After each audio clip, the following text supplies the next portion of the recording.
What if you could step inside the machinery of history's most infamous killing complex and understand, from the inside out, precisely how it was built, who ran it, who gave the orders, and what ultimately became of every man and woman who played a role in its operation? Auschwitz. The very name carries a weight that almost defies language. It stands not merely as a place on a map in southern Poland, but as the defining symbol of human cruelty at industrial scale. Between 1940 and 1945, the Auschwitz complex grew from a repurposed Polish army barracks into a vast network of camps, factories, laboratories, and extermination facilities that consumed the lives of more than 1.1 million people, the overwhelming majority of them Jewish men, women, and children, transported from across occupied Europe. Yet for all that has been written about the victims, far less attention has been paid to the perpetrators themselves. Who were the German SS men and women who built this machine? What were their backgrounds, their motivations, their ideologies? How did they justify to themselves what they were doing day after day, year after year? And when the war ended, when the Reich collapsed and the camps were liberated, what happened to them? In this video, we go inside Auschwitz from the German point of view, tracing the history of the camp from its earliest days through its catastrophic expansion during 1942 to 1945, profiling the key figures who shaped its fate, examining the precise mechanisms of murder they developed and refined, and following each of them into the post-war world where justice, escape, or death awaited.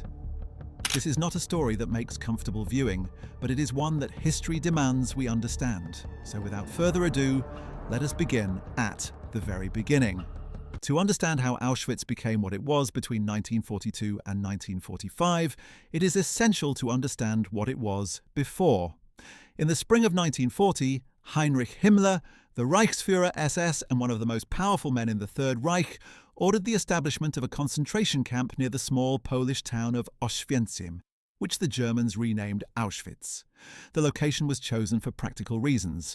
It sat at a major rail junction, allowing the easy movement of prisoners. It was surrounded by productive agricultural land, and it was conveniently situated in the newly annexed German territory of Upper Silesia, far from the eyes of ordinary Germans. The site chosen was a collection of old Polish artillery barracks on the outskirts of town. By June 1940, the first prisoners arrived. They were Polish political prisoners, intellectuals, resistance members, priests, and anyone the German occupation authorities considered a threat to their control over conquered Poland. The early Auschwitz was brutal, but not yet an extermination camp. Prisoners were worked to exhaustion, beaten, starved, and subjected to random killings. But the systematic murder of Jews on a continental scale had not yet begun. That transformation would come with the acceleration of the final solution, a process that picked up devastating speed through 1941 and into 1942. At the center of all of this was a single man who would define Auschwitz more than any other, a man whose name has become synonymous with the camp itself. His name was Rudolf Franz Ferdinand Höss. Rudolf Höss was born on November 25, 1900, in the city of Baden-Baden in the German state of Baden. His upbringing was deeply religious and strictly disciplined. His father, Franz Xaver Höss, had once planned to become a Catholic missionary and raised his son with a rigid sense of duty, obedience, and devotion. The young Rudolf attended Catholic schools and was expected by his family to enter the priesthood. But the First World War intervened. At just 14 years old, Höss volunteered to serve as a Red Cross orderly, and by 1916, still only 15, he had falsified his age and enlisted in the German army. He served on the Turkish and Iraqi fronts, was wounded 3 times, and by the age of 17 had become the youngest non-commissioned officer in the German military. When the war ended in 1918, Höss found himself adrift like so many young German veterans. The society he returned to was in chaos. The Kaiser had abdicated, and the new Weimar Republic was struggling to hold the country together against communist uprisings, economic collapse, and deep political division. Like many bitter veterans, Höss drifted toward the radical right. He joined the Freikorps, the paramilitary units that fought communist forces in the Baltic states and were responsible for numerous political murders. In 1923, Höss was convicted of participating in the murder of Walter Kadow, a man suspected of betraying the nationalist activist Leo Schlageter to the French occupation authorities. Höss was sentenced to 10 years in prison, but was released after serving just 5, benefiting from an amnesty in 1928. These years in prison were formative. Rather than breaking him, incarceration seemed to harden Höss and deepen his sense of resentment toward what he saw as the corrupt forces dragging Germany down. Upon his release, he drifted through farming work before a fateful encounter with Heinrich Himmler, who was then building the SS into a new order of racial warriors. Himmler, recognizing the value of men with Höss's background, disciplined military veterans with a proven capacity for violence and obedience, invited him to join the SS in 1934. Höss served his apprenticeship in the concentration camp system at Dachau and Sachsenhausen, learning the administrative and organizational methods that the SS used to manage large prisoner populations. He proved efficient, methodical, and utterly without sentimentality. In May 1940, Himmler selected Höss to command the new camp being established at Auschwitz. He was 39 years old, a family man with a wife, Hedwig, and 5 children who would live with him in a comfortable villa just steps from the camp perimeter. How does a man run a death camp and come home to dinner with his children at the end of the day? That question haunted historians for decades, and Höss himself would eventually attempt to answer it in the detailed autobiography he wrote while awaiting execution in 1947.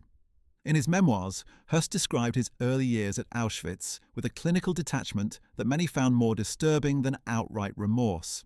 He wrote of the administrative challenges of building a functioning camp from scratch, of the difficulties with the prisoner population, of his disagreements with Berlin over resources and supplies. What he rarely expressed was anything resembling moral discomfort about the fundamental nature of his work. He had been shaped by decades of military obedience, radical nationalist ideology, and the dehumanizing grammar of the concentration camp system to view prisoners not as human beings, but as units to be managed, processed, and when necessary, eliminated. His defining virtue in the eyes of his superiors was exactly this capacity for what they called organizational efficiency, the ability to handle enormous administrative challenges without allowing emotion to cloud judgment. This was the man who would preside over Auschwitz during its years of greatest horror. The critical turning point in Auschwitz's history came in the summer of 1941. In June of that year, Germany launched Operation Barbarossa, the invasion of the Soviet Union, setting in motion events that would radicalize Nazi policy toward European Jews beyond anything that had come before. In the wake of the advancing German armies came the Einsatzgruppen, mobile SS killing units that followed the front lines and massacred Jewish communities in the occupied Soviet territories. By the end of 1941, these units had murdered more than 500,000 Jews.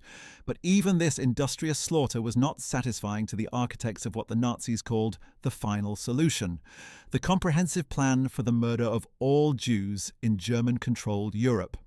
The problem, as the SS leadership saw it, was one of scale and efficiency. Shooting people individually or in groups was slow, required large numbers of personnel, was psychologically damaging even to the killers, and left enormous quantities of evidence. What was needed was a method that could process far larger numbers of people, far more quickly, with less direct involvement from individual perpetrators. The answer came, almost accidentally, from a man named Karl Fritzsch. Karl Fritzsch was born on July 10, 1903 in Nassengrub in the Austro-Hungarian Empire in what is now the Czech Republic. He joined the Nazi Party in 1930 and the SS shortly afterward, rising through the concentration camp system to serve as deputy commandant at Auschwitz under Höss. In September 1941, with Höss temporarily absent from the camp, Fritzsch conducted an experiment. He had obtained canisters of a commercial pesticide called Zyklon B, a product widely used in concentration camps and elsewhere to kill lice and other vermin. The substance, hydrogen cyanide in crystalline form, released lethal gas when exposed to air. Fritzsch ordered Soviet prisoners of war, along with some Polish prisoners, to be locked into the basement cells of Block 11, the camp's punishment block, and then had the canisters opened. The results confirmed what he had suspected. Zyklon B was fast, reliable, and required only a small number of personnel to administer. When Höss returned to camp, Fritzsch reported his findings. Höss was immediately struck by the potential.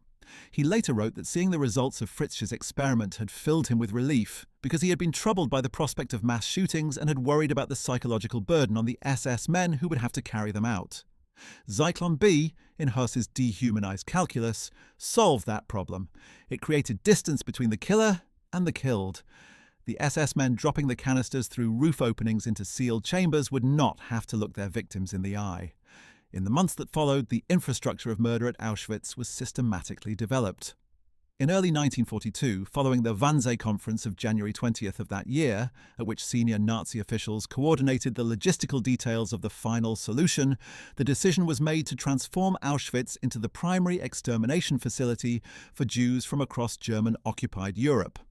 The Wannsee Conference itself was chaired by Reinhard Heydrich, the head of the Reich Security Main Office, the RSHA, and attended by 15 senior Nazi officials, including Adolf Eichmann, who served as secretary. The conference did not decide to commit genocide. That decision had already been made at the highest levels of the Nazi state. What Wannsee did was coordinate the mechanics of implementation, assigning responsibility to specific agencies, establishing deportation routes and schedules, and making clear that the murder of European Jewry was now official state policy, requiring the full cooperation of every branch of the German government. Auschwitz was already being expanded. The decision made at Wannsee accelerated that expansion dramatically. The man who oversaw the physical construction of the killing infrastructure at Auschwitz was not Höss alone, but a network of SS administrators, engineers and contractors operating under the authority of the SSWVHA, the SS Main Economic and Administrative Office, headed by SS Obergruppenführer Oswald Pohl. Oswald Pohl was born on June 30th, 1892 in Duisburg, Germany, and had a career in the German Navy before gravitating toward the Nazi Party in the late 1920s. By 1934, he had become head of the SS Administrative Department, and under Himmler's direction, he built the WVHA into the economic backbone of the entire SS empire, overseeing not only the concentration camps but the vast network of SS-owned enterprises that used prisoner labor. Pohl was a man of spreadsheets and balance sheets rather than ideology and violence, but his contribution to the murder of European Jews was structural and profound. It was under his office that the decision was made to build Auschwitz to Birkenau, the massive auxiliary camp some 3 kilometers from the original Auschwitz I facility, which would become the primary site of mass extermination. It was Pohl's administrators who allocated construction materials, who managed the complex financial arrangements by which prisoner labor was rented out to German corporations, and who determined how the property of murdered Jews, their gold teeth, their clothing, their spectacles, their hair, would be inventoried, processed and distributed back into the German war economy. Auschwitz to Birkenau began construction in October 1941, initially planned as a camp for Soviet prisoners of war.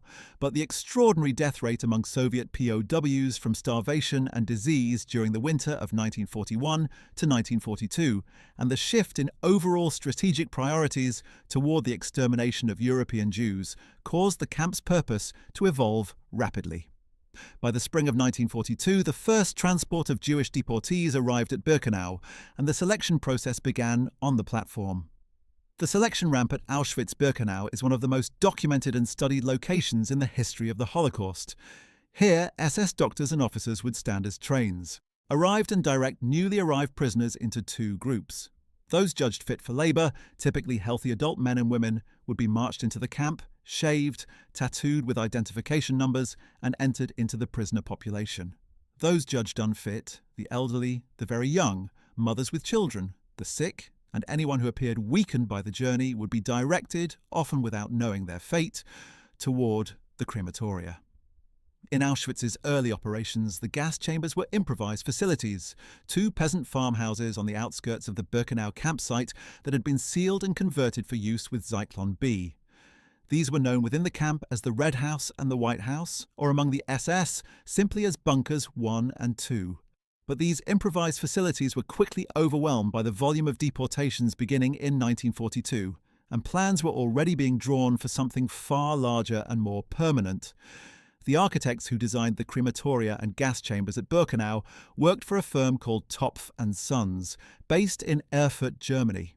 The company had long specialized in industrial furnace design, and the SS contract to design and build the crematoria at Auschwitz was simply, from the firm's perspective, a business opportunity.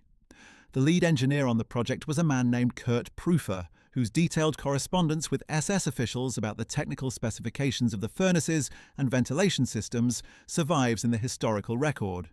These documents, bland and technical in their language, show how the murder machinery was built through ordinary institutional processes, competitive contracts, engineering review meetings, and cost-benefit analyses. The 4 large crematoria at Birkenau, crematoria 2, 3, 4, and 5, were completed between March and June 1943. Each of the largest facilities, crematoria 2 and 3, combined underground undressing rooms connected by a corridor to an underground gas chamber capable of holding up to 2,000 people at once, with 5 triple muffle furnaces above ground capable of incinerating enormous numbers of bodies.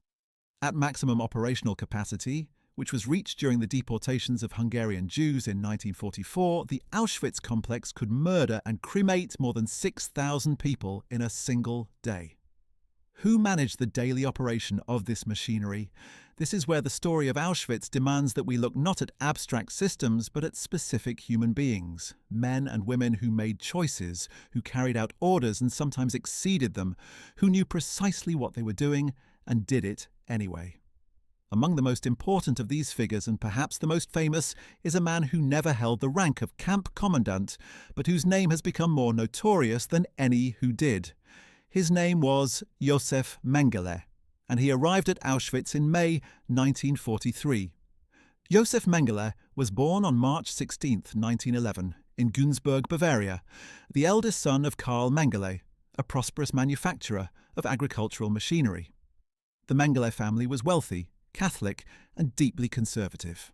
Józef showed early intellectual promise and pursued an unusually ambitious academic path, earning a PhD in physical anthropology from the University of Munich in 1935 and a medical degree from Frankfurt University in 1938. His academic work focused on racial science, a field that in Nazi Germany was considered legitimate scholarship and was heavily funded by the state. Mengele's doctoral thesis examined cleft palate abnormalities in racial groups, and his postdoctoral research was conducted under Professor Ottmar von Verschuer at the Institute for Hereditary Biology and Racial Hygiene in Frankfurt. Von Verschuer was one of Germany's leading racial scientists and a towering figure in the eugenics movement, and his influence on Mengele was profound. By the time he arrived in Auschwitz, Mengele was 32 years old, a committed ideologue, a decorated combat veteran who had served with the Waffen-SS on the Eastern Front until being wounded, and a man who saw in Auschwitz an extraordinary scientific opportunity. The selection ramp was where Mengele came most visibly into the world's consciousness. Survivors described him as elegant, well-dressed, often humming or whistling to himself, conducting the selection of incoming deportees with the casual manner of someone directing traffic. His thumb would gesture left or right, and with that gesture he determined who would live, at least, for a time, and who would be directed immediately to the gas chambers. He performed this selection duty with an apparent enthusiasm that went beyond mere compliance with orders. He was frequently observed volunteering for extra selection shifts, sometimes arriving at the ramp without being scheduled, seemingly drawn to the process by something beyond duty. But the selections, monstrous as they were not what made Mengele uniquely notorious. It was his research program that set him apart. Mengele had obtained Auschwitz as his research site with the enthusiastic support of Professor von Verschuer, who maintained an academic correspondence with his former student throughout the war and received biological samples, twin studies, and other research materials from Auschwitz.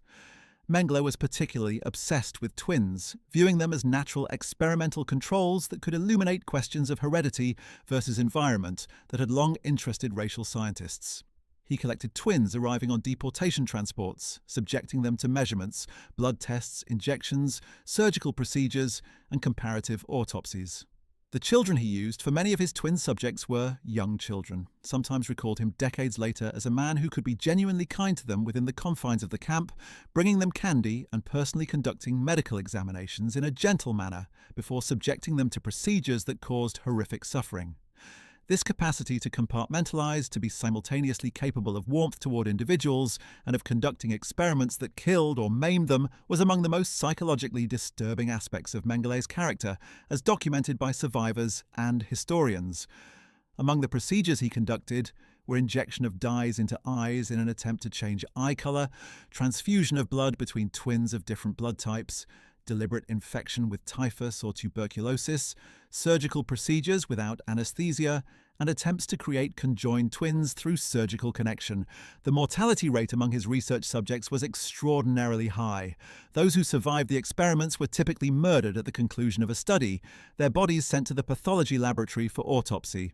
Beyond twins, Mengele was interested in dwarfism, in anomalies of development, and in any unusual physical characteristics that he believed might yield insights into heredity. He recruited prisoner doctors, many of them Jewish physicians who had arrived on deportation transports to assist with his work, placing them in the impossible position of assisting in research that killed their fellow prisoners in exchange for their own temporary survival. Some of these prisoner doctors survived the war and provided crucial testimony about Mengele's methods. One of them, Dr. Miklos Nyesli, a Hungarian Jewish pathologist who served as Mengele's personal autopsy physician, wrote a detailed memoir that became one of the primary documentary sources on Mengele's activities. Nyesli described performing autopsies on twins murdered for the research program, preparing the results for transmission to von Verschuer's Institute in Frankfurt, and witnessing Mengele's reaction to the results with what seemed like genuine scientific excitement. The collaboration between Mengele in the field and von Verschuer in the academy represents one of the most disturbing aspects of the Holocaust's relationship with German scientific institutions, demonstrating that the murder machinery did not exist in isolation from mainstream German society, but was actively supported by it. While Mengele represented the most individually notorious face of German medicine at Auschwitz, the camp's chief SS physician, Eduard Wirz, oversaw the entire medical apparatus and the crucial selection process at the ramp. Eduard Wirz was born on September 4, 1909 in Gerolzhausen, Bavaria, and had pursued medicine as a career before joining the SS and serving in various concentration camp medical roles, before being appointed chief SS physician at Auschwitz in September 1942. Wirz was a figure of genuine complexity. Unlike many of his colleagues, he showed occasional signs of moral discomfort with what he was asked to oversee. He sometimes attempted to improve conditions for prisoners in the camp hospital and made limited efforts to reduce arbitrary violence by guards. Yet, he also personally supervised the selection process on the ramp, certified the use of Zyklon B, authorized the medical experiments conducted by Mengele and others, and signed death certificates that routinely listed false causes of death for prisoners murdered by the SS. His complexity has made him a subject of historical debate. Some historians have argued that Wirz represents a category of perpetrator who was aware of the criminal nature of his actions and yet continued because of a combination of institutional loyalty, fear, and self-deception. Others have been less charitable, arguing that the modest ameliorations he occasionally introduced should not obscure his central role in maintaining the murder machinery. What is not in dispute is that Wirz served at Auschwitz until its evacuation in January 1945. He was captured by the British after the war, arrested, and on September 20, 1945, hanged himself in his cell before he could be brought to trial. He was 35 years old. Among the other SS doctors who conducted experiments at Auschwitz, two stand out for the particular nature and scale of their activities. The first was Karl Klauberg, born on September 28, 1898, in Wupperhof, Germany, who arrived at Auschwitz in late 1942, having already proposed to Himmler a plan for mass sterilization of women. Klauberg was a professor of gynecology who had developed a technique for non-surgical sterilization and saw Auschwitz's prisoner population as an opportunity to refine it on a mass scale. With Himmler's enthusiastic approval, he established a research block in Auschwitz and proceeded to conduct experiments on hundreds of Jewish and Roma women, injecting caustic substances into their fallopian tubes to induce scarring and sterility.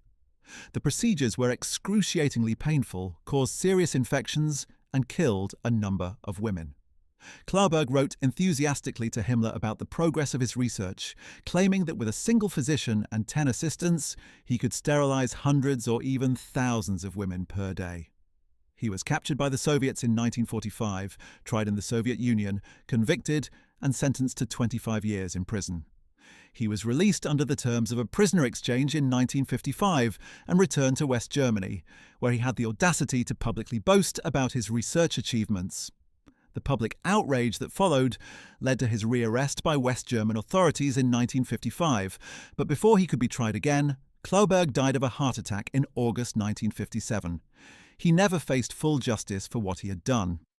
The second was Horst Schumann, born on May 1st, 1906, in Halle, Germany, who had been deeply involved in the T4 euthanasia program before arriving at Auschwitz in late 1941. Schumann experimented on prisoners using X-ray radiation, bombarding the genitals of male and female prisoners with high doses of radiation in an attempt to induce sterility. The procedures caused severe radiation burns, and many subjects developed cancers and died. Schumann was also known to send prisoners for surgical castration or removal of ovaries following the radiation experiments, apparently to assess whether the radiation had been effective. After the war, Schumann managed to escape and spent decades living under assumed identities, including years in Sudan and Ghana, where he worked as a physician. He was not arrested until 1966, when he was extradited to West Germany from Ghana. But in 1972, citing poor health, a West German court suspended his trial. He was released and lived until April 1983, dying at the age of 76 without ever being convicted of his crimes. The administration of violence at Auschwitz was not limited to physicians. The camp's SS guard structure included hundreds of men and women whose daily responsibilities included overseeing prisoner work details, conducting roll calls that could last for hours in freezing weather, administering punishments, and managing the flow of prisoners through the selection and extermination process. The head of the political department at Auschwitz, effectively the camp's Gestapo unit responsible for interrogation and internal security, was a man named Maximilian Grabner. Born on October 2, 1905 in Vienna, Austria, Grabner joined the Nazi Party and SS in the 1930s and was assigned to Auschwitz in 1940 as head of its political department, a position he held until 1943. Grabner ran Block 11, the punishment block, as his personal domain of terror. In the courtyard between Block 10 and Block 11 stood the Black Wall, a shooting range where summary executions were carried out. Grabner conducted interrogations of suspected resistance members, administering torture to extract confessions and information, and signed the death orders for thousands of prisoners who were shot at the Black Wall, hanged or died under interrogation. What made Grabner unusual was that his activities eventually attracted the attention not of Allied prosecutors, but of the SS itself. In 1944, the SS courts actually charged Grabner with conducting unauthorized killings, not because the SS objected to murder per se, but because Grabner had been killing prisoners before their cases had been properly processed, depriving the system of documentation. The case exposed the bizarre internal logic of the Nazi bureaucracy, in which murder was acceptable so long as it was properly authorized and recorded. Grabner was suspended from his position, and the case was ongoing when the war ended. He was ultimately captured, tried by an Austrian court in 1946, convicted of crimes committed in Austria before the war, and sentenced to a relatively light sentence. He was retried in 1963 as part of the Auschwitz trials in West Germany and sentenced to 12 years in prison. He died before serving the full term, passing away on December 12, 1963. The women of the SS who served at Auschwitz represent another dimension of the camp's history that has attracted both historical analysis and cultural fascination. Auschwitz contained a women's section, and the SS women who oversaw it occupied a position within the Nazi system that reveals much about how ideology, power, and gender intersected in the Third Reich. The most senior SS woman at Auschwitz was Maria Mandl, who served as the Lagerführerin, or senior female camp warden, of the Auschwitz II Birkenau women's camp from October 1942 to November 1944. Mandl was born on January 10, 1912, in Münzkirchen, Austria, and had drifted into the SS concentration camp system in the late 1930s, serving at Lichtenberg and Ravensbrück before her transfer to Auschwitz. In the women's camp, Mandl was feared for her capacity for sudden, unpredictable violence. Survivors described her conducting selections in the women's camp with the same arbitrary casualness with which Mengele conducted them on the ramp, pointing out women for the gas chamber seemingly on whim. She was also known to conduct the Strafstehen, punitive standing roll calls lasting many hours, often in winter without adequate clothing, as forms of collective punishment for infractions of camp rules. In a strange contradiction that survivors found deeply unsettling, Mandl was also the person responsible for establishing and maintaining the Auschwitz Women's Orchestra, a prisoner ensemble that was forced to play music at the camp gate each morning and evening as work details marched in and out. She took a personal interest in the orchestra's quality and is said to have genuinely appreciated the music, finding in it an aesthetic pleasure entirely incongruous with her behavior in every other domain of her life at the camp. After the war, Mandel was captured by American forces in May 1945, extradited to Poland, tried before the Supreme National Tribunal in Krakow in November 1947, found guilty of crimes against humanity, sentenced to death, and hanged on January 24, 1948.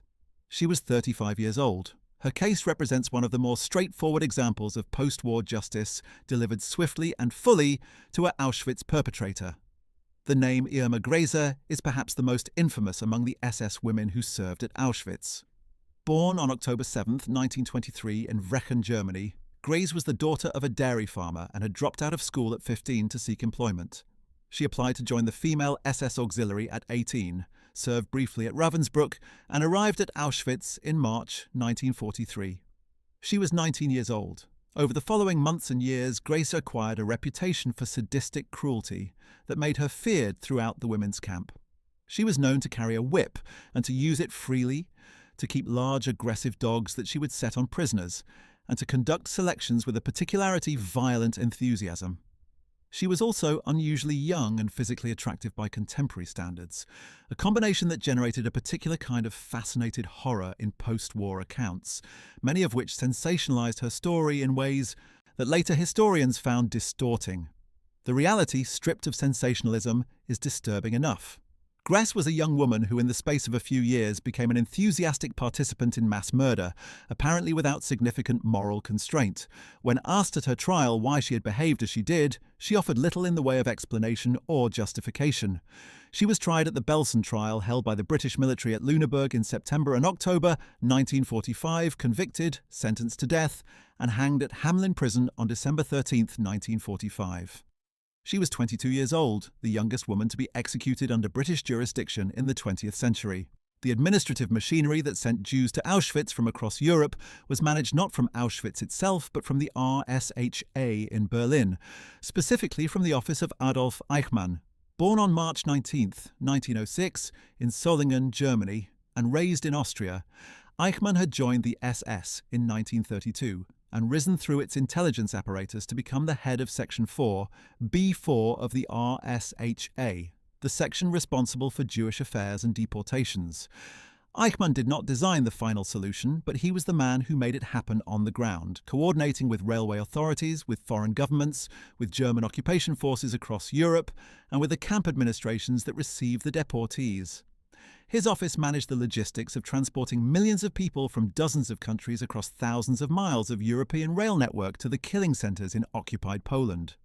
He visited Auschwitz in person, conferring with Höss about processing capacity and discussing how many transports could be handled in a given period. Eichmann approached his work with the bureaucratic zeal of an administrator who had found his calling, becoming an expert in the logistical complexities of mass deportation, with what survivors and historians have described as a frightening absence of moral consideration for the human meaning of the numbers he was shuffling around his spreadsheets. Hannah Arendt's famous observation about the banality of evil was in large part inspired by her observation of Eichmann at his trial in Jerusalem in 1961. Eichmann managed to escape Europe after the war, fleeing to Argentina in 1950 using a fraudulent Red Cross passport under the name Ricardo Clement. He lived in Buenos Aires for a decade, working for a Mercedes-Benz subsidiary before Israeli intelligence agents tracked him down and abducted him in May 1960. Brought to Israel, he was tried publicly in Jerusalem beginning in April 1961, found guilty of crimes against the Jewish people, crimes against humanity, war crimes and membership in criminal organizations, and sentenced to death. He was hanged at Ramla prison on the night of May 31st to June 1st, 1962. His body was cremated and his ashes scattered at sea beyond Israeli territorial waters. He was 56 years old. The organizational head of the entire SS system within which Auschwitz operated was, of course, Heinrich Himmler. Born on October 7, 1900 in Munich, the son of a schoolteacher, Himmler had been a chicken farmer before becoming one of the most powerful men in Europe as Reichsführer SS. His visits to Auschwitz were rare but significant. He visited the camp at least twice during the war, once in March 1941 when he ordered its expansion, and again in July 1942 when he witnessed the entire process of selection and gassing of a transport of Dutch Jews. Contemporary accounts suggest that Himmler watched the gassing with a detached professional interest, afterward congratulating Höss on the camp's efficiency and ordering its further expansion to meet the demands of the final solution. Himmler's relationship with Auschwitz was one of distant administrative oversight combined with genuine ideological commitment to its purpose. He was not a man who needed to be close to violence to sustain his commitment to it. What he needed were regular reports, good statistics, and assurances that the machinery was functioning correctly. In this respect, Höss was exactly the subordinate he had hoped for. By the middle of 1942, Auschwitz had evolved from a concentration camp into something for which no previous name existed. The SS administration used various euphemisms in their internal communications, referring to the killing process as Sonderbehandlung, or special treatment, and the gas chambers as special facilities. But among themselves, in private correspondence and in internal camp memoranda, the language was sometimes more direct. The challenge of managing the disposal of enormous numbers of bodies was a constant administrative preoccupation. The original method of mass burial in pits was abandoned in 1942 when it became clear that decomposing bodies were contaminating the groundwater and creating the risk of epidemic disease. The decision was made to exhume and cremate all previously buried bodies while simultaneously developing the permanent cremation infrastructure. This decision was implemented under the direction of Paul Blobel, an SS officer who had previously commanded one of the Einsatzgruppen in the Soviet Union. The exhumation and burning of previously buried bodies at Auschwitz and across the killing centres in occupied Poland was part of a broader operation codenamed Action 1005, an attempt to destroy the physical evidence of mass murder that was undertaken, as German forces began their retreats from the east and the possibility of eventual Allied investigation became too obvious to ignore. The prisoner population who were not immediately gassed upon arrival were subjected to a regime of systematic brutality that made survival extraordinarily difficult. Prisoner registration upon arrival involved complete stripping, the shaving of all body hair, the tattooing of an identification number on the left forearm, and the assignment of a striped uniform and a wooden-soled shoe. Prisoner numbers replaced names entirely within the camp's administrative system. Prisoners were housed in overcrowded barracks designed for a fraction of their actual population, with minimal toilet and washing facilities, insufficient food, and brutal working conditions in the various enterprises that operated within and around the camp. The Auschwitz complex included not only the extermination facilities at Birkenau, but an enormous network of subcamps and labour enterprises. The largest of these was Auschwitz 3 Monowitz, also known as Buna, which was established in 1942 to provide forced labour for the massive IG Farben synthetic rubber factory being built nearby. IG Farben was one of Germany's largest industrial corporations, and its decision to site a major factory adjacent to Auschwitz, deliberately exploiting the availability of slave labour, represents one of the starkest examples of German industry's complicity in the Holocaust. Tens of thousands of prisoners worked at Monowitz under conditions of systematic brutality, dying in their thousands from malnutrition, beatings and execution, while being replaced by new arrivals from the deportation transports. The commandant of Auschwitz, 3 Monowitz for most of its operation, was Heinrich Schwarz, born on January 14, 1906, in Munich, who served in this role from 1942 until 1944. Schwarz administered the subcamp system with the same brutal efficiency that characterized Auschwitz's management generally. He was captured after the war, tried by a French military court, and executed by guillotine on April 8, 1947. He was 41 years old. The commandancy of Auschwitz itself changed hands several times during the years of its operation. Rudolf Höss, who had served as the camp's first commandant from 1940 to 1943, was transferred to the SS main office in November 1943 to take up an administrative role overseeing all concentration camp inspections. His successor at Auschwitz was Arthur Lieberhenschel, born on November 25, 1901, in Posen, who took command in November 1943. Lieberhenschel was a different character from Höss, a man who introduced modest ameliorations to some of the camp's most extreme practices, dissolving the punishment company, releasing some prisoners from the punishment block at Block 11, and attempting to curb some of the arbitrary individual violence that characterized daily life in the camp. Whether these changes reflected genuine moral discomfort on Lieberhenschel's part, or simply a pragmatic desire to improve labour productivity, by moderating the most counterproductive forms of brutality is a question historians have debated. What is clear is that his tenure was brief. In May 1944, with the beginning of the mass deportations of Hungarian Jews requiring the return of the most experienced administrator available, Himmler recalled Höss to Auschwitz specifically to oversee what would become the camp's single largest operation of mass murder. The Hungarian Jewish deportations of May to July 1944 represent the most intense period of killing in Auschwitz's history, and the single largest rapid murder operation of the entire Holocaust. Following Germany's occupation of Hungary in March 1944, Eichmann arrived in Budapest personally to coordinate the deportation of the country's approximately 750,000 Jews.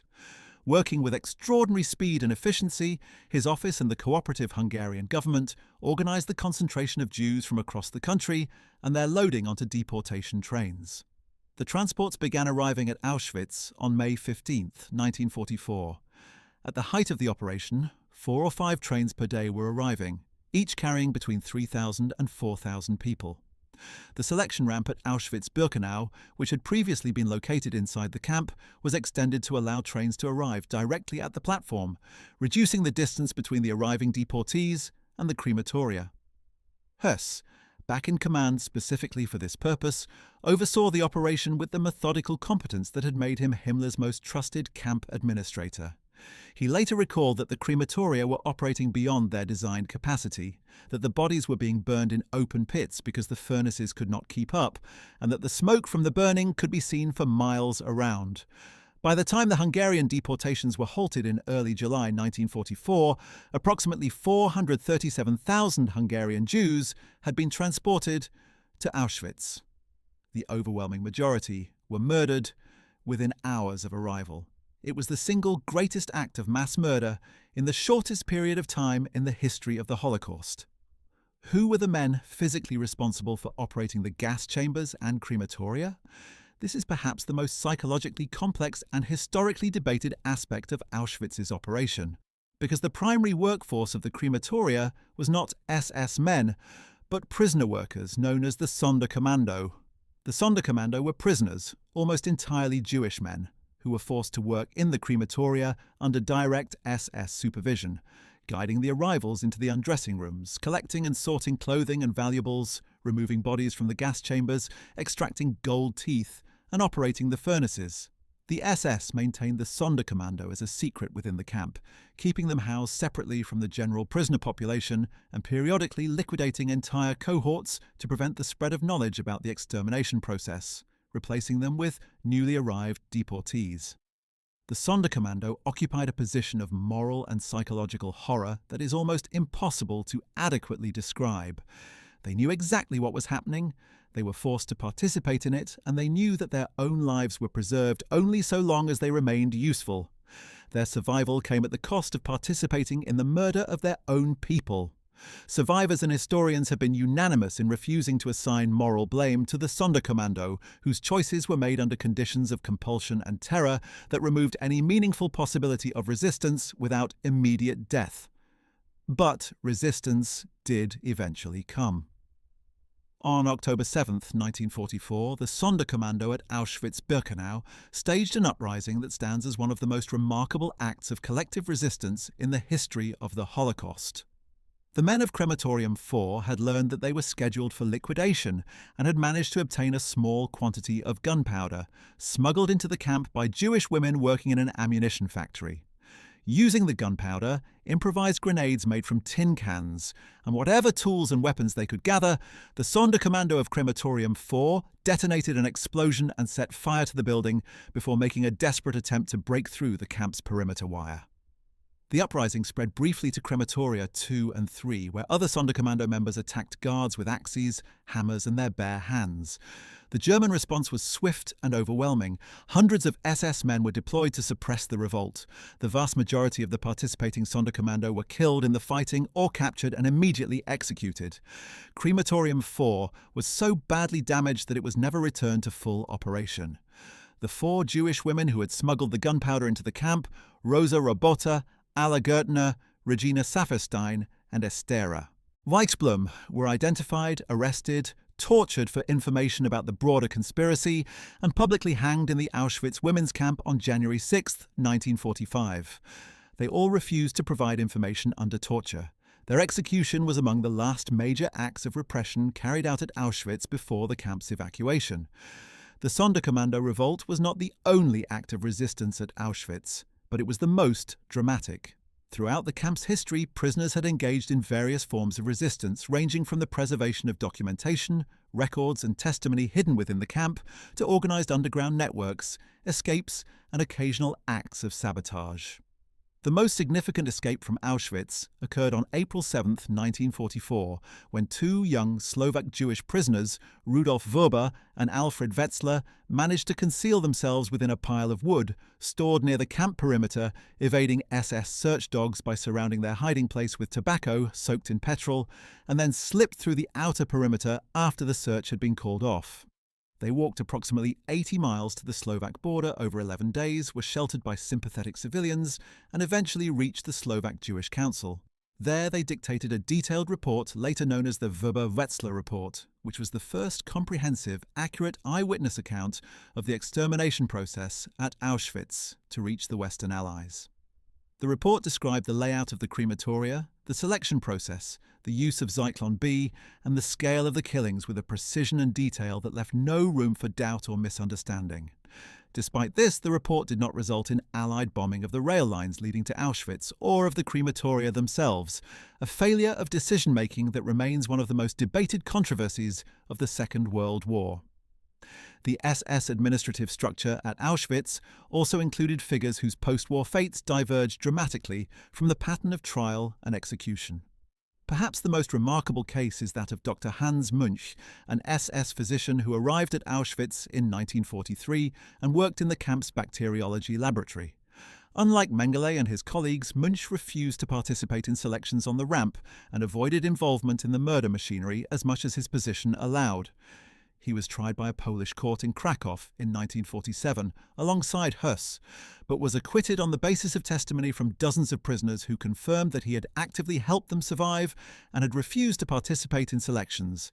He was the only SS defendant in those trials to be acquitted. Münch returned to West Germany and lived quietly until his death in 2001 at the age of 88, occasionally speaking publicly about his experiences at Auschwitz.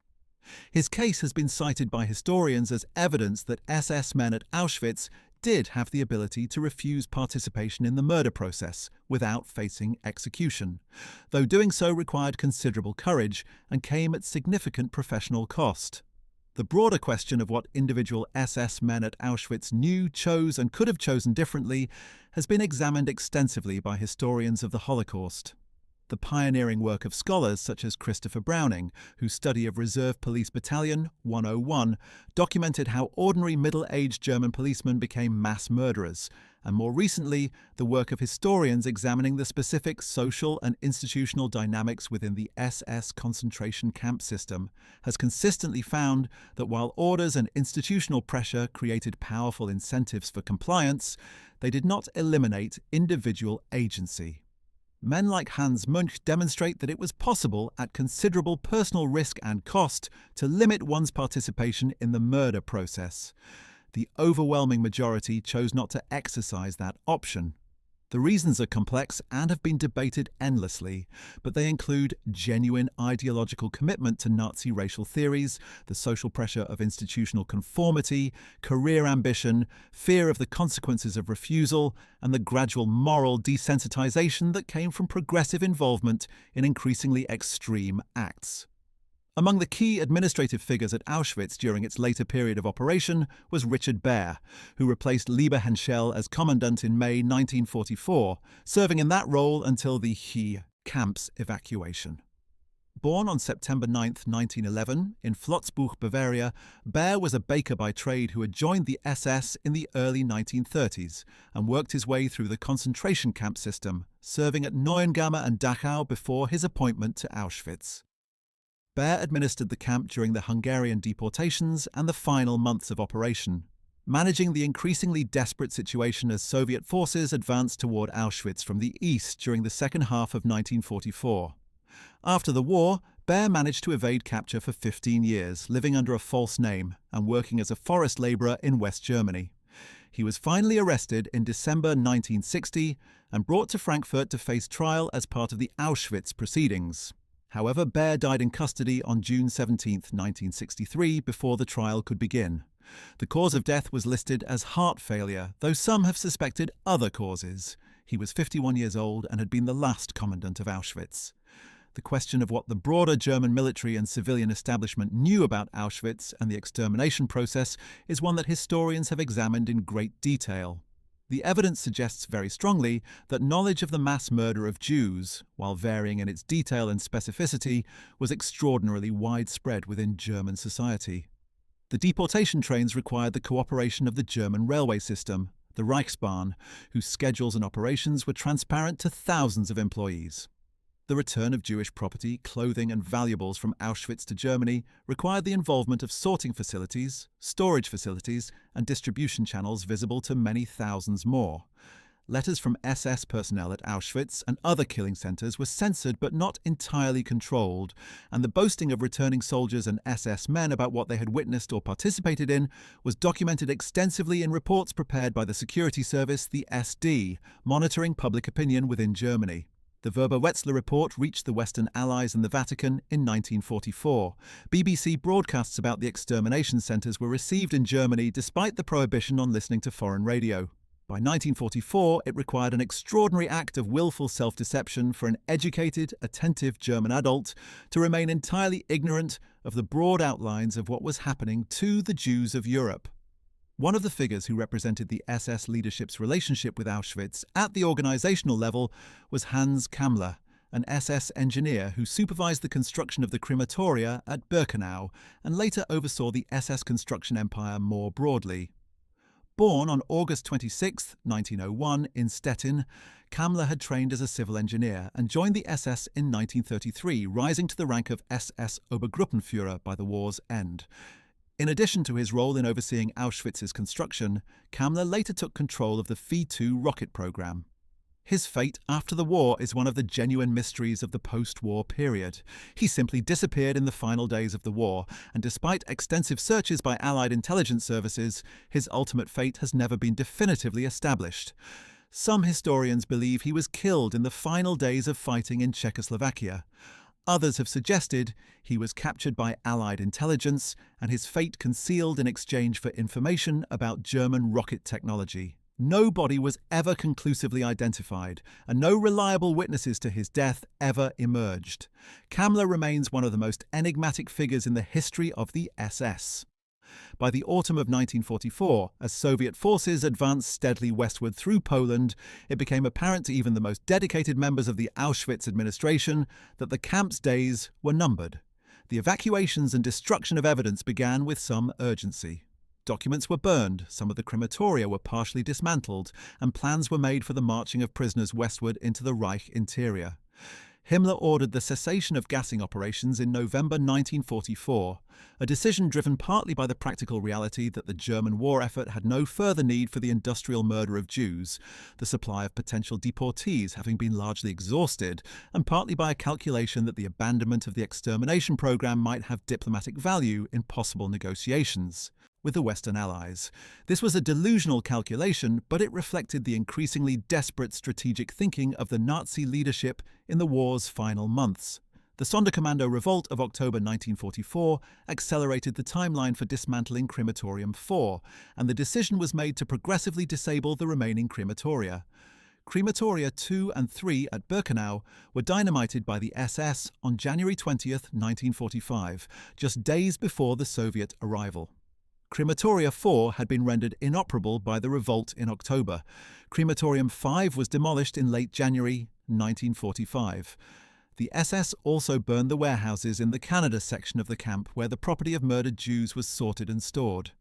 Despite these destruction efforts, Soviet forces arriving at Auschwitz on January 27, 1945, found enormous quantities of evidence that had survived. They found approximately 348,000 men's suits, 836,000 women's garments, 44 pounds of human hair, thousands of prosthetic limbs, and countless other personal items. They found the physical structure of the crematoria, even in their demolished state, easily interpretable by engineers. They found tens of thousands of emaciated survivors too sick to be marched westward. And they found the meticulous German records that the SS had not managed to destroy. The transport lists, the prisoner registers, the work assignment sheets, the medical experiment protocols, the death books, the correspondence about construction of the gas chambers. This documentation, combined with the testimony of survivors, would form the evidential foundation for the post-war prosecutions. The evacuation of Auschwitz began in mid-January 1945. Between January 17th and 21st, approximately 60,000 prisoners who were deemed capable of marching were formed into columns and driven westward on foot in the depths of a Polish winter. The temperature during the marches often fell to minus 15 degrees Celsius or lower. Prisoners who could not maintain the pace were shot on the roadside by their SS guards. Those who fell were left in the snow. By the time the marching columns reached the rail loading points and were transported further into Germany, an estimated 15,000 of the approximately 60,000 who had started the march had died. The death marches from Auschwitz represent one of the final phases of Nazi mass murder, a killing that continued even as the war was visibly lost, because the killing had become, for the SS, not merely a means to an end, but an end in itself. Rudolf Höss himself was not at Auschwitz for its liberation. Having handed over command to Baer and then briefly returned for the Hungarian deportations, he had been transferred by late 1944 to oversee the increasingly chaotic evacuation of the concentration camp system generally. In the final days of the war, with Germany collapsing around him, Höss adopted a false identity, taking the name Franz Lang and working as a farm labourer in Schleswig-Holstein in northern Germany. British intelligence, acting on information obtained from other captured SS personnel and from Höss's own wife, tracked him down and arrested him on March 11, 1946, at a farm near Flensburg. The arresting officers, aware of who they were looking for and of the likelihood that the prisoner might have hidden a cyanide capsule, apparently conducted his arrest with extraordinary physical roughness, ensuring that any hidden capsule was rendered harmless. Within hours of his arrest, Höss had broken under questioning and confirmed his identity.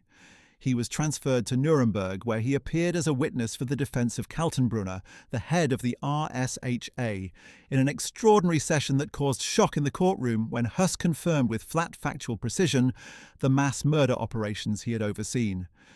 His testimony was among the most damaging of any witness at the International Military Tribunal, because it came from the man who had organized the killings himself.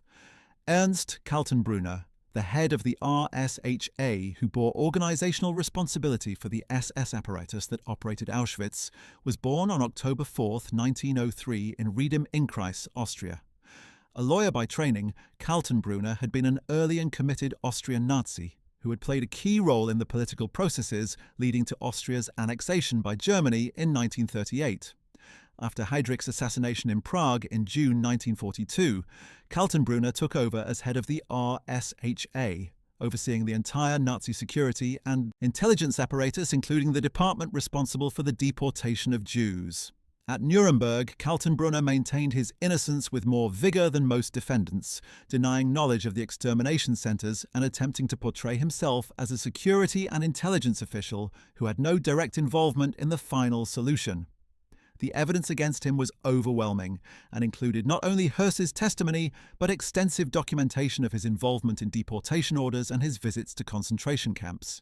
He was found guilty of crimes against peace, war crimes and crimes against humanity, sentenced to death, and hanged on October 16, 1946, the last of the senior Nuremberg defendants to be executed. Oswald Pohl, whose WVHA had overseen the economic administration of the entire concentration camp system, was tried at the Nuremberg subsequent proceedings in the Pohl case. He was found guilty of war crimes and crimes against humanity, sentenced to death, and hanged at Landsberg prison on June 8, 1951. He was 58 years old. Adolf Eichmann's capture, trial and execution in Israel have been described above. His trial deserves further attention as a historical event because it marked a significant moment in the development of international consciousness about the Holocaust. The Jerusalem proceedings, presided over by Judge Moshe Landau, were broadcast around the world and represented the first time that many people in Israel, the United States and Western Europe heard detailed testimony from survivors about what had happened in the camps. Hannah Arendt's coverage of the trial for The New Yorker produced her concept of the banality of evil. The observation that the man at the center of the Holocaust's logistical machinery was not a monster in the sense of being psychologically abnormal, but was a disturbingly ordinary bureaucrat whose capacity for extreme evil lay precisely in his determined refusal to think about the human consequences of his administrative work. After Höss was transferred from Nuremberg to Poland, he was tried by the Supreme National Tribunal in Warsaw in March 1947. The trial was brief. The evidence was overwhelming, drawn from his own extensive confessions and memoirs. Höss testified openly about the operations he had overseen, the numbers of people killed, the methods used, and the administrative challenges of running the largest killing center in history. He was found guilty of crimes against humanity, sentenced to death, and returned to Auschwitz for his execution. On April 16, 1947, Rudolf Höss was hanged on a specially constructed gallows erected just outside the villa where he had lived with his family throughout the war years, within sight of the crematorium of Auschwitz I. He was 46 years old. It is difficult to imagine a more appropriate location for justice to be delivered. Among the figures who escaped justice, Josef Mengele remains the most infamous.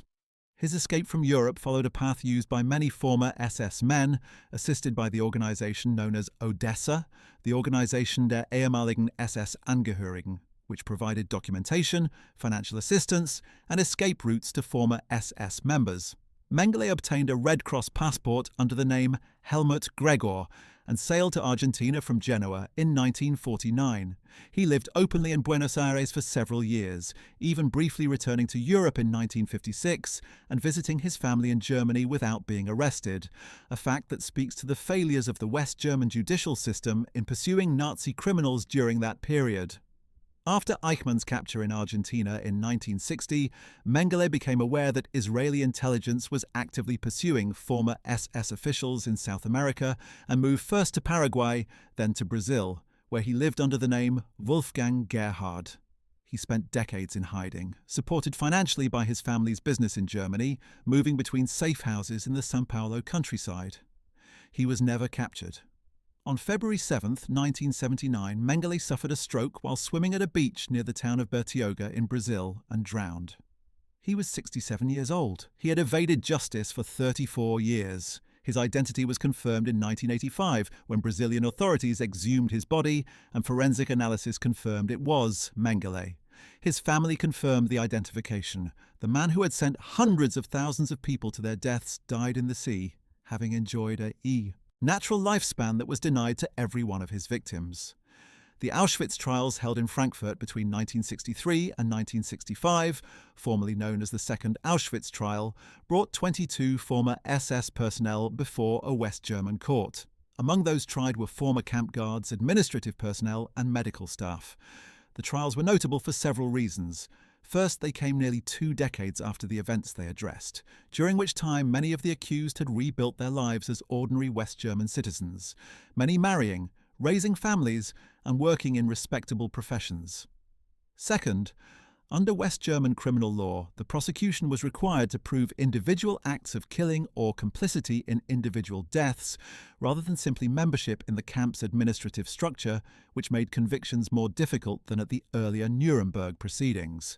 Third, the trials took place in a West German society that was only beginning, haltingly and painfully, to confront the full scope of its recent past. The Frankfurt Auschwitz trials produced convictions ranging from life imprisonment to sentences of just a few years, with the majority of defendants convicted of being accessories to murder rather than murderers themselves. 6 defendants received life sentences. 1 was acquitted. 3 had proceedings terminated due to illness. Several received sentences of between 3 and 14 years. Among the figures tried at Frankfurt was Wilhelm Boger, born on December 19, 1906, in Stuttgart, who had served as an official in the political department at Auschwitz under Maximilian Grabner.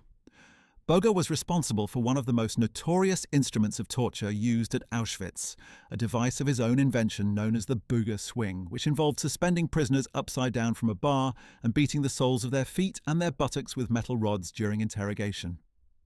Survivor testimony about the Böger swing was among the most vivid and harrowing presented at the Frankfurt trial. Bogger was convicted of murder and accessory to murder in at least 114 cases and sentenced to life imprisonment plus 5 additional years. He died in prison in 1977. Stefan Baretsky, born on March 25, 1919, in Bessarabia, who had served as a block leader in the men's camp at Birkenau, was convicted of murder in multiple individual cases and sentenced to life imprisonment, plus 8 years. Baretsky, who was of ethnic German background from Romania, claimed at trial that he had been a victim of circumstances and that his own background as a member of a German minority community had left him with little choice but to participate in the SS system. The court found this argument unconvincing, given the specific and deliberate nature of the individual killings with which he was charged. Oswald Kaduk, born on August 26, 1906, in Königshutter, was another Auschwitz SS man convicted at the Frankfurt trials. Kaduk had worked as a nurse before the war and joined the SS camp system, serving at Auschwitz from 1942. He was convicted of murder in multiple cases, including the killing of prisoners by injection of phenol directly into the heart, a method widely used by SS medical personnel at Auschwitz as a rapid means of killing prisoners in the camp hospital. Kaduk was sentenced to life imprisonment but was released in 1989 due to poor health. He died in 1997 at the age of 90, having served less than a quarter of his original sentence. The use of phenol injections as a method of killing at Auschwitz deserves specific attention because it illustrates the degree to which the camp's medical establishment was integrated into the murder process. Prisoners admitted to the camp hospital who were judged unlikely to recover quickly and resume work were routinely selected for death by injection. A prisoner, either an SS medical orderly or occasionally a prisoner medical functionary acting under SS orders, would hold the patient down while an SS man or SS medical officer administered a lethal injection of phenol directly into the heart. Death was essentially instantaneous. The procedure was used to kill thousands of prisoners at Auschwitz, typically after medical staff determined that a prisoner's recovery would take too long to justify the consumption of food and resources. The man most closely associated with phenol injections at Auschwitz was a prisoner nurse named Josef Clare, who was also tried at Frankfurt. Clare, born on October 17, 1904, in Silesia, was convicted of murder in at least 475 cases and accessory to murder in thousands more. He was sentenced to life imprisonment plus 15 additional years. The organizational hierarchy that connected individual acts of murder at Auschwitz to the highest levels of the Nazi state is illustrated with particular clarity in the case of Himmler's personal visits to the camp. His first visit in March 1941 resulted in orders for dramatic expansion. His second visit in July 1942 came at a critical moment when the mass deportation of European Jews was being coordinated with the camp's receiving capacity. Contemporary accounts of his second visit, drawn from the memoirs of Höss and other sources, describe Himmler touring the facilities of Birkenau, including the gas chambers, observing the entire process from arrival of a transport through selection, gassing, and cremation, and expressing satisfaction with the operation. He subsequently authorized the diversion of resources to expand the camp's processing capacity. After this visit, the pace of deportations accelerated and construction of the large permanent crematoria was prioritized. Himmler was not present at Auschwitz after 1942. His remaining relationship with the camp was conducted through correspondence, through Höss's reports, and through the administrative channels of the WVHA and RSHA. Heinrich Himmler's own end came not at the hands of a court of law, but through his own choice.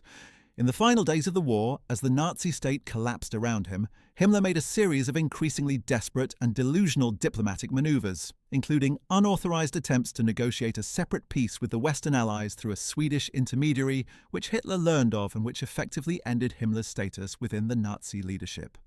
After Germany's surrender, Himmler disguised himself as a common soldier, shaving his distinctive moustache, removing his glasses, and assuming a false identity.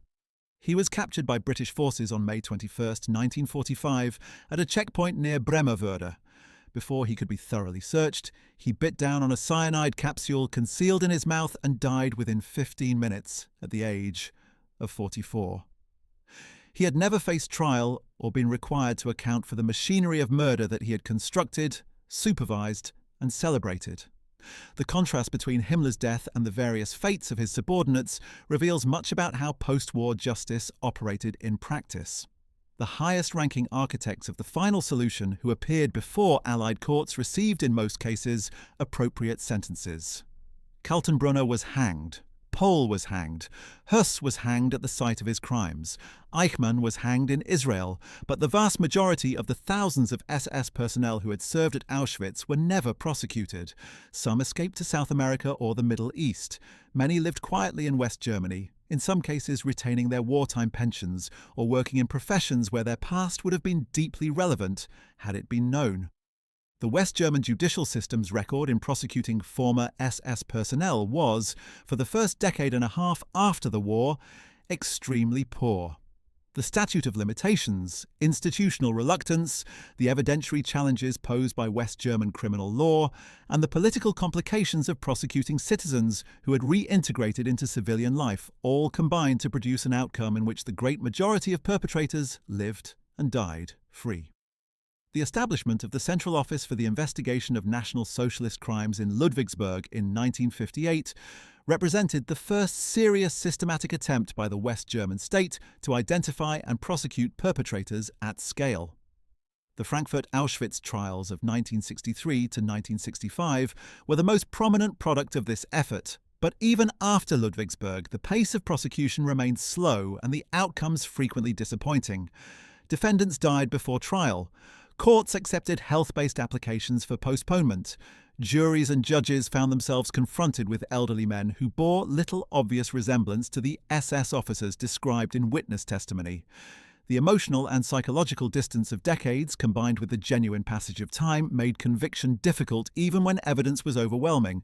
Some perpetrators were never found at all. Franz Wunsch, an SS guard at Birkenau, who became romantically involved with a Jewish prisoner named Helena Citron in a relationship documented extensively by survivors, managed to protect Citron and several members of her family from selection during his time at the camp, a genuinely unusual act of individual intervention in the murder process. He was tried in Austria in 1972 and acquitted on the strength of testimony from several of the Jewish women he had protected, including Citron herself, who travelled from Israel to testify in his defence. His case represents one of the most psychologically complicated in the entire historiography of Auschwitz. The subcamp system that spread out from Auschwitz across the surrounding region housed tens of thousands of prisoners working in mines, farms, industrial plants, and construction sites. The administration of these subcamps involved hundreds of SS personnel whose individual histories of violence and exploitation have been documented only partially. Many of the subcamp administrators who survived the war were never identified or prosecuted.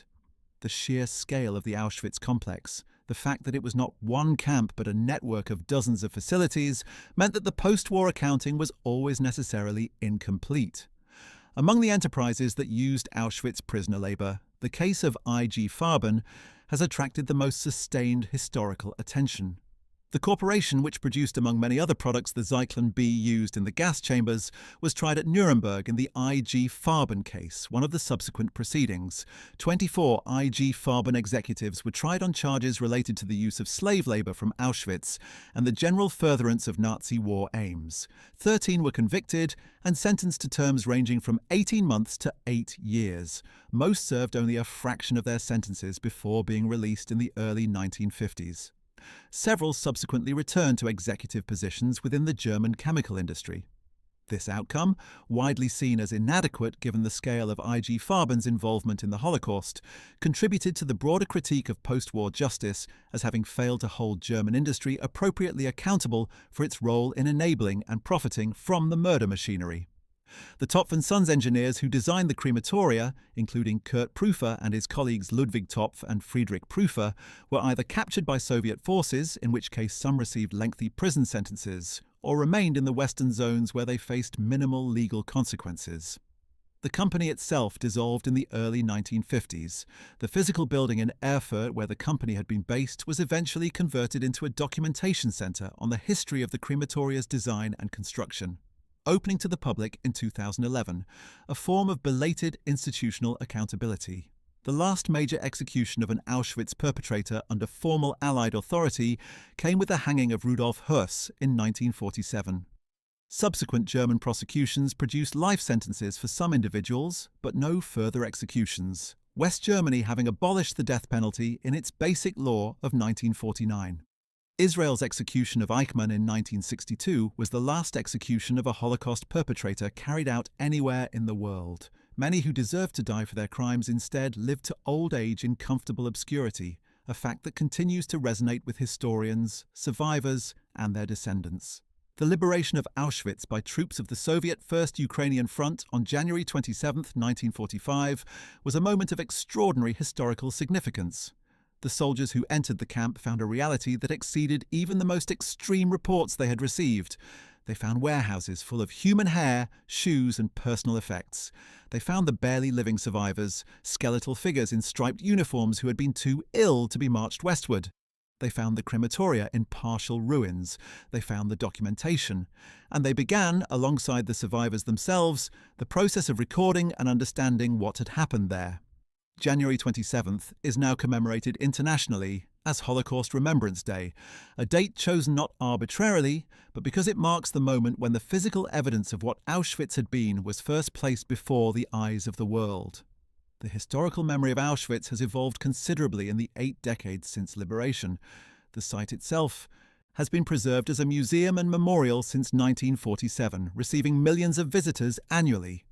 The historiography has deepened progressively, with each generation of scholars bringing new questions, new methodologies, and new archival discoveries to bear on the camp's history. Debates continue about the precise numbers of victims, the exact operational history of the various killing facilities, the degree of knowledge among the German population, the possibilities of Allied intervention that were not taken, and the appropriate conceptual frameworks for understanding how ordinary people became killers. These debates are not merely academic. They speak to fundamental questions about human nature, about the conditions under which mass atrocity becomes possible, and about the responsibilities of individuals, institutions, and states in preventing its recurrence. The German perspective on Auschwitz, which this video has attempted to illuminate in historical depth, is not a single or simple thing. It encompasses the organizational planning of Himmler and Eichmann, the commandant's efficient administration of Höss, the clinical detachment of Mengelé's research, the bureaucratic competence of Pohl and Baer, the sadistic violence of Grabner and Boger, the ruthless authority of Mandel, and the youth and fanaticism of Gräser. It encompasses the moral complexity of figures like Wirths, who maintained some vestiges of medical ethics within a system designed to destroy them, and Hans Munch, who preserved his humanity sufficiently to be acquitted by the very people whose people had been murdered in the camp where he worked.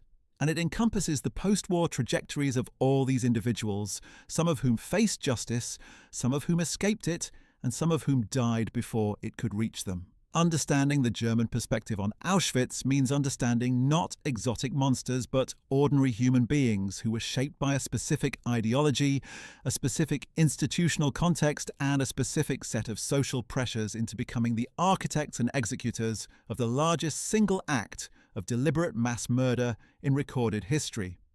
That understanding does not excuse or mitigate what they did. Nothing can do that. But it is essential if we are to understand how such things happen and how they might be prevented from happening again. What happened at Auschwitz between 1942 and 1945 was not an aberration that appeared from nowhere. It was built on decades of political radicalization, institutional dehumanization, and ideological preparation. It required the cooperation of tens of thousands of people, from the engineers who designed the furnaces to the train drivers who operated the deportation transports to the camp guards who herded the prisoners into the gas chambers. It required the passive acquiescence of millions more who knew enough to understand broadly what was happening but chose not to look too closely. And it was made possible by the failure of the international community to intervene effectively, even when the evidence of what was happening became undeniable. These are not comfortable lessons, but they are among the most important that the history of the 20th century has to offer. The names of Rudolf Höss, Josef Mengele, Adolf Eichmann, and the others explored in this video are not footnotes to history. They are its central characters in one of its darkest chapters. Remembering them accurately, understanding what they did and how and why, is the obligation that history places on all of us. Well, that is it for today's exploration of the history of Auschwitz from the German point of view.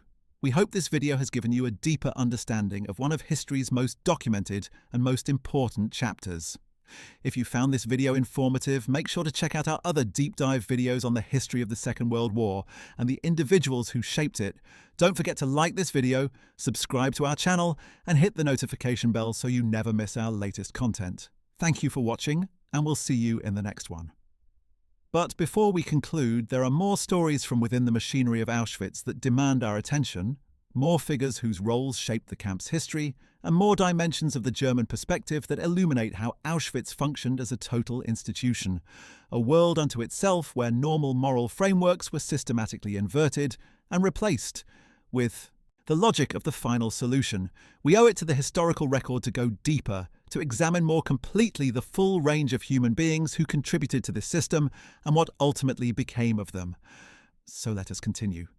The transportation network that fed Auschwitz with deportees from across German-occupied Europe was one of the logistical marvels, if that word can be applied to so murderous a purpose, of the entire Nazi system. The German railway organization, the Reichsbahn, operated under the leadership of Julius Dorpmüller, the Reich Minister of Transport, and its day-to-day operations were managed by Albert Ganzenmüller, the State Secretary for Transport.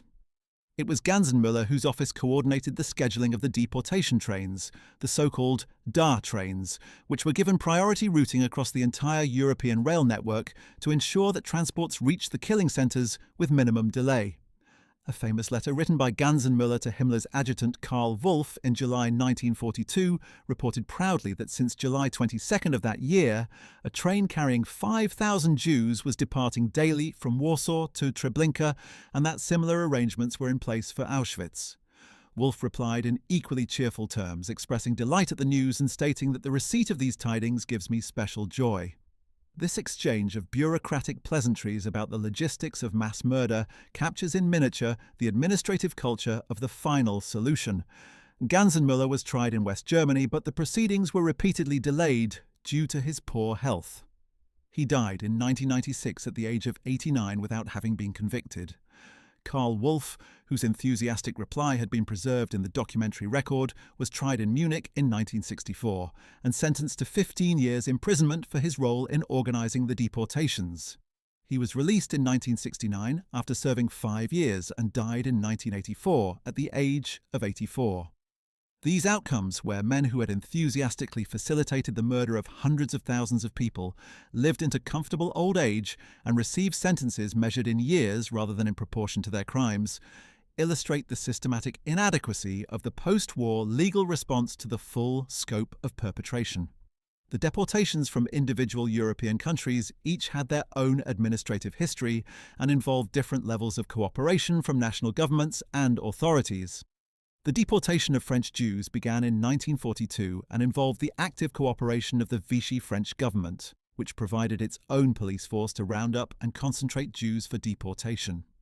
SS Hauptsturmführer Theodor Dannecker, Eichmann's deputy for France, coordinated with French officials, including René Bousquet, the head of the French National Police, on the logistics of the deportations. The Vel d'Archives roundup of July 16th and 17th, 1942, organised primarily by French police under Bousquet's direction, swept approximately 13,000 Parisian Jews into the Vélodrome d'Hiver sports arena, where they were held for days without adequate food or water before being transported to Drancy and then to Auschwitz. Of the approximately 77,000 Jews deported from France to the extermination centres, most went to Auschwitz. Fewer than 3,000 survived. Dannecker was captured by American forces at the end of the war and hanged himself in his cell on December 10, 1945. The deportation of Dutch Jews involved similarly systematic cooperation between German occupation authorities and elements of the Dutch bureaucratic system. SS Hauptsturmführer Ferdinand aus der Fuenten coordinated deportations from the Netherlands, working with the Judenrat, the Jewish council established under German pressure to administer the Jewish community, and with the Dutch railway system and Dutch police. Approximately 107,000 of the Netherlands' 140,000 Jews were deported, and of those deported, approximately 102,000 were murdered, giving the Netherlands the highest proportional death rate of any Western European Jewish community during the Holocaust. Aus der Fuenten was tried by a Dutch court in 1949, sentenced to life imprisonment, and after considerable political controversy was released in 1989. He died in 1989, shortly after his release. The deportation of Greek Jews involved one of the most geographically remote communities to be swept up in the final solution. The Jewish community of Salonika, one of the oldest and most culturally distinctive Jewish communities in Europe, had roots going back to the expulsion of Jews from Spain in 1492 and numbered approximately 55,000 people at the time of the German occupation in April 1941. Beginning in February 1943, Eichmann sent Alois Brunner and Dieter Wisliceny to Salonika specifically to organize the deportation of this community. Between March and August 1943, 19 transports carried approximately 49,000 Salonican Jews to Auschwitz, a journey of nearly 2,000 kilometers that took between 9 and 11 days under brutal conditions. On arrival at Auschwitz, the vast majority were immediately selected for the gas chambers, among them the elderly, women, children, and those weakened by the journey. Of the 49,000 deported from Salonika, fewer than 2,000 survived. Alois Brunner, who coordinated deportations in multiple countries and was regarded as one of Eichmann's most effective operatives, escaped to Syria after the war with the assistance of former Nazi networks, where he lived under the name Georg Fischer and served as an advisor to Syrian intelligence. He was never captured, was tried in absentia in France, and is believed to have died in Syria sometime in the 1990s, having evaded justice for the rest of his natural life. Dieter Wisliceny, by contrast, was captured, tried at Nuremberg, and provided extensive testimony about the mechanics of the deportation process, including details of Eichmann's personal involvement and the scope of the overall final solution plan. He was subsequently extradited to Czechoslovakia, tried in Bratislava, and executed on May 4, 1948. The deportation of Italian Jews following Germany's occupation of northern and central Italy in September 1943 involved a particularly rapid operation. SS Hauptsturmführer Theodor Dannecker, transferred from France to Italy for the purpose, organized the roundup of Roman Jews in October 1943, sweeping approximately 1,259 people from the Rome ghetto and surrounding areas in a single operation on October 16, 1943. Most were transported to Auschwitz and gassed on arrival. From Italy as a whole, approximately 7,500 Jews were deported to Auschwitz and other killing centers between September 1943 and the liberation of northern Italy in April 1945. The machinery of the SS at Auschwitz itself was built on a comprehensive training and socialization system that is important to understand if we are to grasp how the camp's perpetrators were shaped. The men who served as S-guards at Auschwitz did not arrive from civilian life and immediately begin participating in mass murder. They were inducted into a system that progressively normalized violence, dehumanized prisoners, and replaced ordinary moral frameworks with the ideology of the camp. New SS recruits at Auschwitz went through an orientation process that involved observing executions, participating in beatings, and gradually being drawn into complicity with the system through small acts of cruelty that escalated over time. Psychological research on the perpetrators conducted by historians and forensic psychologists in the decades since the war has found that the most effective mechanism of this normalization was not ideological indoctrination alone, but practical participation. Once a man had beaten a prisoner or participated in a selection or been present at a gassing, he had crossed a line that made further participation psychologically easier. The investment of complicity became a commitment to the system. This process of radicalization through participation is documented in the career of Franz Hössler, born on February 4, 1906, in Oberdorf, Bavaria, who joined the SS in 1933 and served at various concentration camps before arriving at Auschwitz. Hössler rose to become one of the senior figures in the women's camp at Birkenau, eventually serving as Schutzhaftlagerführer, or protective custody camp leader, responsible for the daily administration of the women's section. Survivors described Hössler as a man who had progressed from relatively restrained behavior in his early months at Auschwitz to enthusiastic participation in selections and executions as his time in the camp extended. He was captured by British forces after the war, tried at the Belsen trial, convicted, and hanged at Hamelin Prison on December 13, 1945, on the same date and at the same location as Irma Gräser. He was 39 years old. The SS hierarchy at Auschwitz was stratified in ways that affected individual behavior significantly. At the top sat the commandant, whose authority within the camp was essentially absolute. Below him were the department heads, the Schutzhaftlagerführer, responsible for the prisoner camp, the head of the political department who oversaw internal security and interrogation, the chief physician who supervised all medical activities, and the camp adjutant, who managed administrative affairs. Below these senior figures were the block leaders, or Blockführer, who were directly responsible for individual prisoner blocks. And below them, the SS guards, the Unterscharführer and Rottenführer, who conducted the daily supervision of prisoner activities. Each level of this hierarchy had its own specific roles in the murder process, and the responsibility for mass murder was distributed across all of them in ways that made it difficult for any individual to claim complete ignorance of the whole system while participating in any part of it. The block leaders who administered individual prisoner blocks in the main camp at Auschwitz, I and in the various sections of Birkenau, were among the most directly violent figures in the camp's daily operation. Their power over the prisoners in their assigned blocks was effectively unlimited. They conducted morning and evening roll calls, which could be prolonged for hours as a form of punishment or collective retribution. They administered beatings for infractions of camp rules. They determined work assignments within their blocks and could direct prisoners toward or away from the most dangerous and physically exhausting labour details. And they had the power, used routinely, of reporting prisoners to the political department for execution. The Blockführer were also responsible for the physical management of their blocks, including the distribution of the minimal food rations, the maintenance of sleeping arrangements in the overcrowded barracks, and the general supervision of prisoner life. Many survivors have testified that the character of the Blockführer assigned to one's block could mean the difference between survival and death, as those who were somewhat less sadistic in their administration allowed prisoners marginally better chances of surviving long enough to see liberation. Among the most feared individual Blockführer at Auschwitz was Franz Wunsch, whose complicated history has been mentioned above, but a far less ambiguous figure was Karl Hölblinger, a Blockführer convicted at the Frankfurt Auschwitz trials of multiple individual murders carried out with personal weapons. Hölblinger was found guilty and sentenced to 8 years imprisonment. The comparatively light sentence he received, given the nature of the crimes established against him, reflects the constraints of West German criminal law in requiring specific proof of individual acts rather than systemic participation.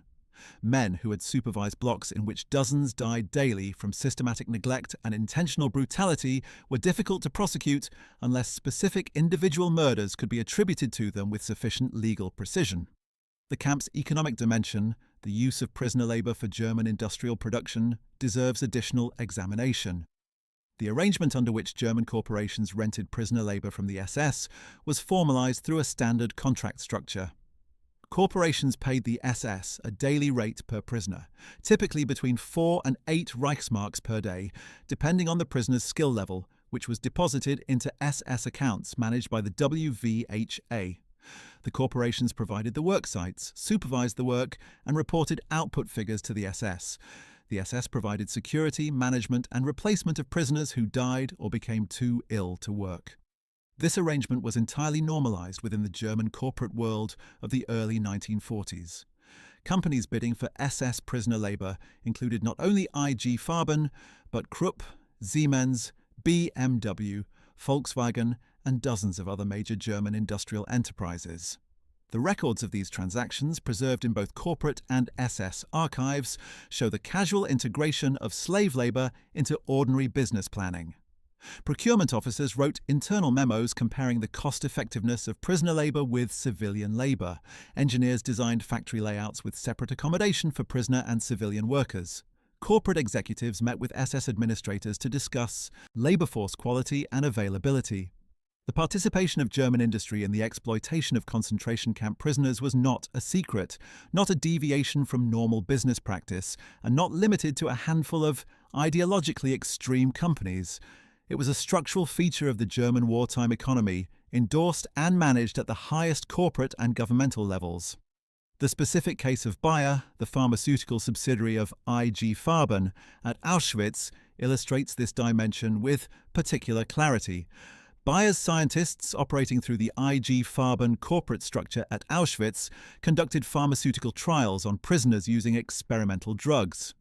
A documented correspondence between Bayer and the camp administration involves the purchase of 150 female prisoners for use in drug tests at a price of 170 Reichsmarks each. A subsequent letter reports on the results of the trials and notes the deaths of the test subjects with a clinical brevity consistent with ordinary pharmaceutical trial reports. These letters, which survive in the Nuremberg trial archives, were produced in evidence at the IG Farben trial. Several Bayer executives were among those convicted, receiving sentences of between 1 and 8 years. All were released before serving their full sentences, and several subsequently returned to senior positions in the reconstituted German pharmaceutical industry. The IG Farben case raises the broader question of how German industry processed its own responsibility in the decades after the war. The general pattern was one of determined institutional amnesia, a refusal to acknowledge or investigate the wartime activities of the corporation, followed by gradual, often court-mandated, partial acknowledgement decades later. The IG Farben Corporation itself was broken up by the Allied occupation authorities into its constituent companies, including BASF, Bayer, and Hoechst, all of which became major players in the post-war German and global chemical industry. These companies' relationships with their wartime history evolved slowly over the decades. Meaningful public acknowledgement of corporate responsibility for the use of slave labor and participation in the Holocaust did not become widespread among German corporations until the 1990s and 2000s, when public pressure, legal claims by survivor organizations, and the approaching death of the last survivor generation combined to force a reckoning. The German Industry Foundation, established in 2000 to compensate surviving victims of forced labor and other Nazi-era abuses, eventually paid out approximately 4.4 billion euros to surviving victims and their heirs, a sum that many considered inadequate given the scale of the exploitation involved. The physical camp of Auschwitz also had its own internal economy, a shadow world in which scarce goods circulated among prisoners and between prisoners and SS guards. Items smuggled into the camp, additional food, medicines, civilian clothing, tools, had considerable trading value. The SS guards, who were nominally forbidden from engaging in transactions with prisoners, frequently did so anyway, exchanging additional food or protection from the most dangerous labor assignments for valuables smuggled in by newly arrived deportees.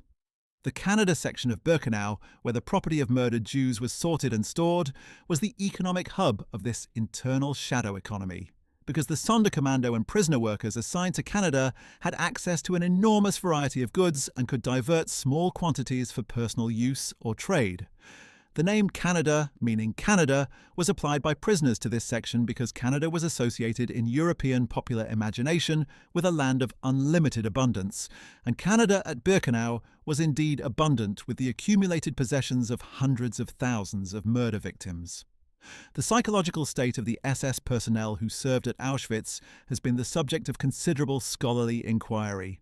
How did they manage day after day to carry out or supervise acts of mass murder without psychological collapse? The evidence from post-war testimony, from the memoirs of perpetrators and survivors, and from psychological studies conducted with former SS men suggests several mechanisms.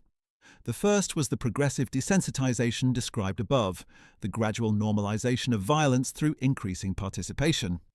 The second was the use of alcohol, which was widespread among SS personnel at Auschwitz and which served as both a social lubricant and a psychological escape valve.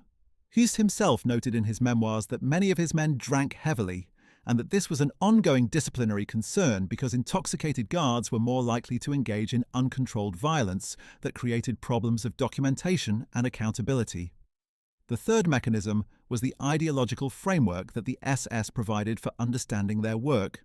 Within that framework, the murder of Jews was not a crime, but a service to the German people and to civilization, the elimination of a dangerous racial enemy that had to be accomplished for the survival of the nation. This framework did not eliminate discomfort in all individuals, but it provided an alternative moral vocabulary that could substitute for ordinary moral reasoning in those who found ordinary reasoning too uncomfortable to sustain. The question of whether SS men at Auschwitz could refuse to participate in killings without facing execution themselves has been examined carefully by historians, who have generally concluded that the evidence for automatic death as a consequence of refusal is weak.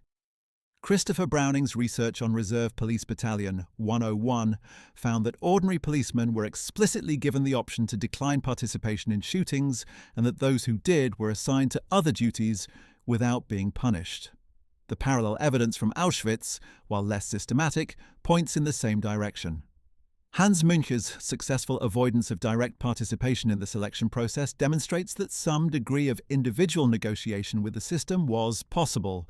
The SS system was authoritarian and punishing of dissent, but it was also a bureaucratic institution that needed its personnel to function, and the wholesale execution of SS men who refused specific assignments would have been counterproductive. What men faced who refused was not death, but social and professional marginalization, reassignment, demotion, loss of privileges, and the stigma of being seen as weak or unreliable by their comrades. For men deeply embedded in the institutional culture of the SS, these consequences were psychologically significant and served effectively to suppress refusal without requiring the more extreme sanction of execution. Among the lesser-known figures who served at Auschwitz, the case of Peary Broad deserves attention. Born on April 25, 1921, in Rio de Janeiro, Brazil, to a German father and a Brazilian mother, Broad grew up in Germany and joined the SS as a young man. He served in the political department at Auschwitz from 1942, participating in interrogations and selections. What makes Broad unusual is that after the war, while in British captivity, he voluntarily wrote a detailed account of the crimes he had witnessed and participated in at Auschwitz, a document known as the Broad Report that became an important source for historians. Whether Broad's motivation was genuine remorse, a calculation that cooperation would help him legally, or some combination of the two, has never been entirely clear. He was tried at Frankfurt in the 1963 to 1965 proceedings and sentenced to 4 years' imprisonment. The relative lightness of his sentence reflected the court's acknowledgement of his cooperation with prosecutors. He died in 1993. His report remains a significant historical document precisely because it was written by a perpetrator about his own actions, making it a rare window into the self-understanding of an Auschwitz SS man. The cultural and social life of the SS personnel at Auschwitz was not confined to their roles within the camp. The SS established a range of social facilities for its personnel, including an officers' club, sports facilities, a theatre, and a canteen. The commandant's villa, where Höss lived with his family, was notable for its comforts, with a well-maintained garden, a swimming pool that the family used regularly, and regular social entertainments. Höss's wife Hedwig later recalled the years at Auschwitz as among the happiest of her life, a statement that has been widely quoted as an illustration of the moral dissociation that made the camp's operation possible. The children of SS personnel played in the camp's recreational areas, attended a school established for officers' children, and grew up in a social environment in which the screams from the camp and the smoke from the crematoria were simply features of the landscape, no more noteworthy than any other element of their daily experience.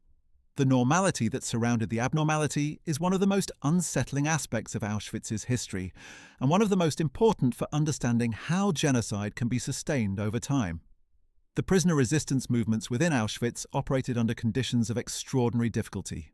The camp's layout, with its high-voltage electrified perimeter fence, its watchtowers with searchlights and armed guards, its system of informers and collective punishment, and its policy of executing 10 prisoners for everyone who escaped, made organized resistance of any kind extraordinarily dangerous.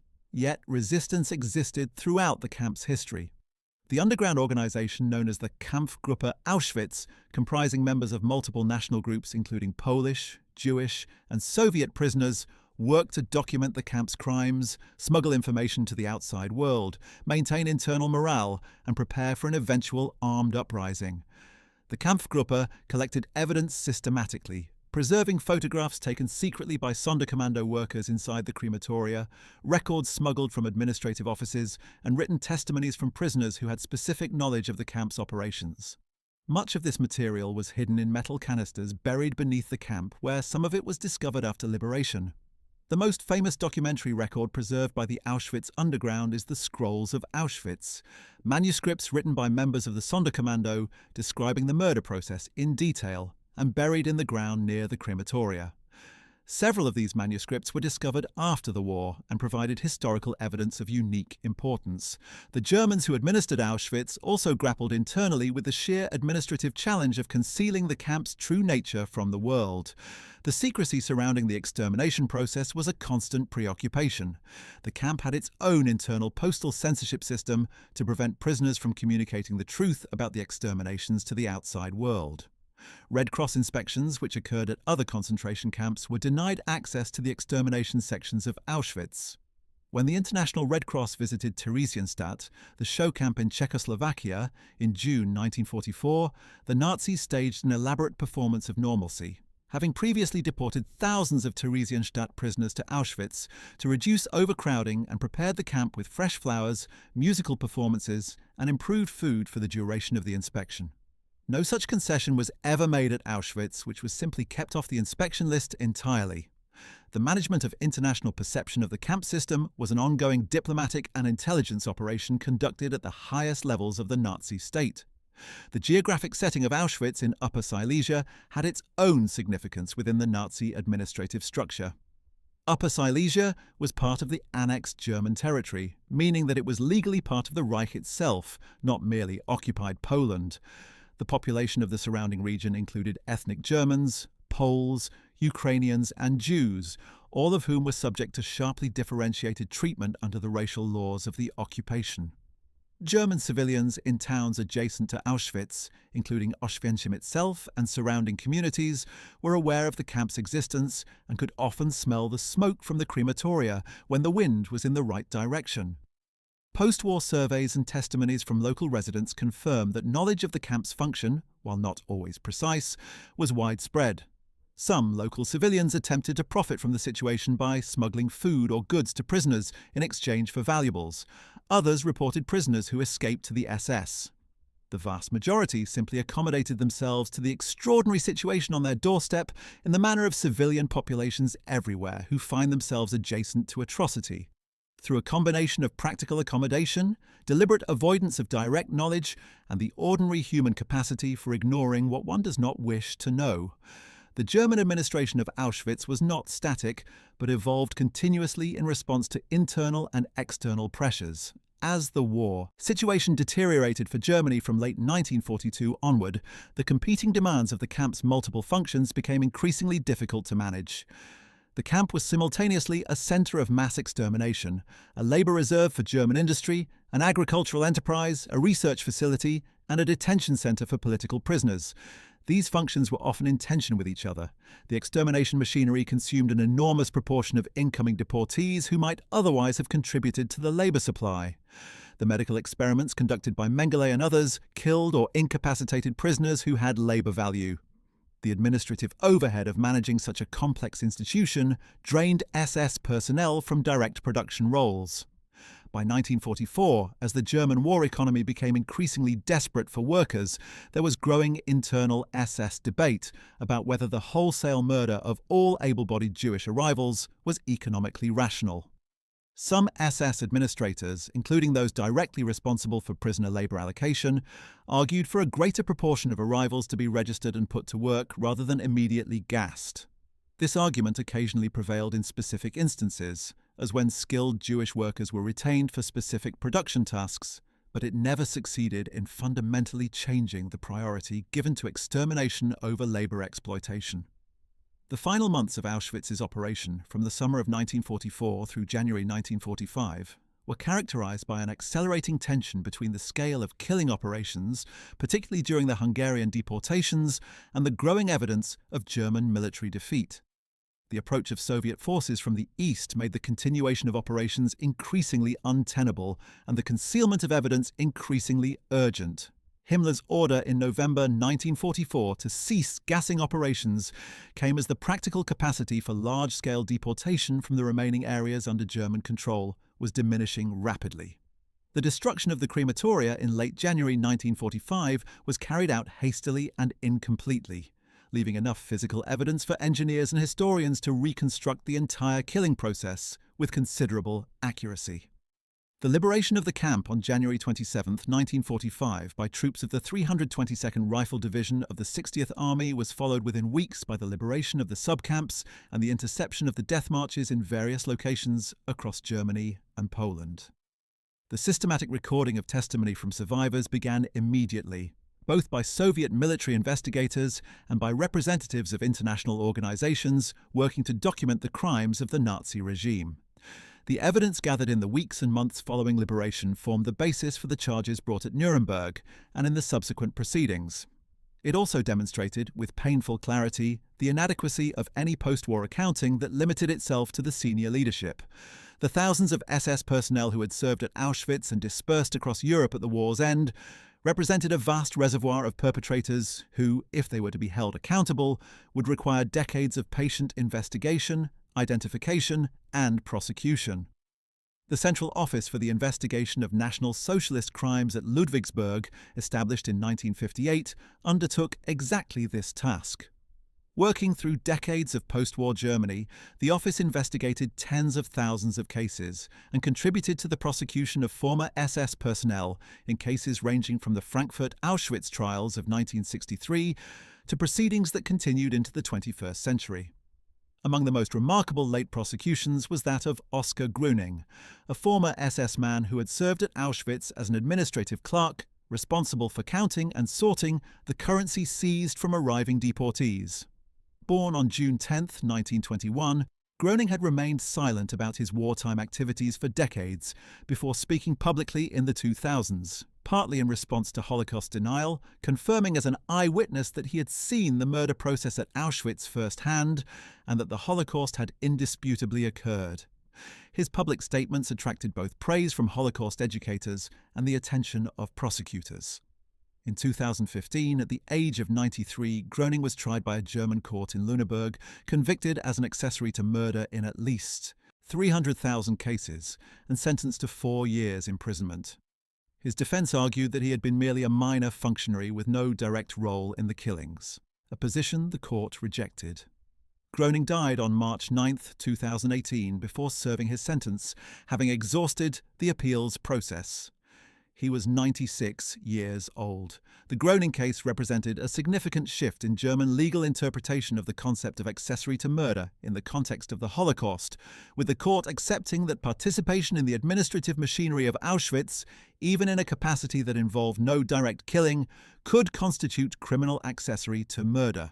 This interpretation, if it had been applied systematically in the decades immediately after the war, might have produced a much more comprehensive accounting for the full range of perpetrators.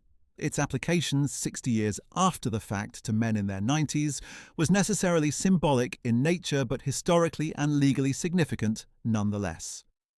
The post-war history of Germany's relationship with Auschwitz was not only a legal story, but a cultural and educational one.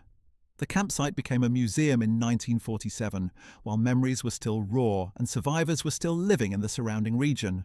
For the first decades of the museum's existence, under the administration of Communist Poland, the camp's history was interpreted through a political framework that emphasized the resistance of Polish and Soviet communists and placed less emphasis on the specifically Jewish character of the vast majority of the victims.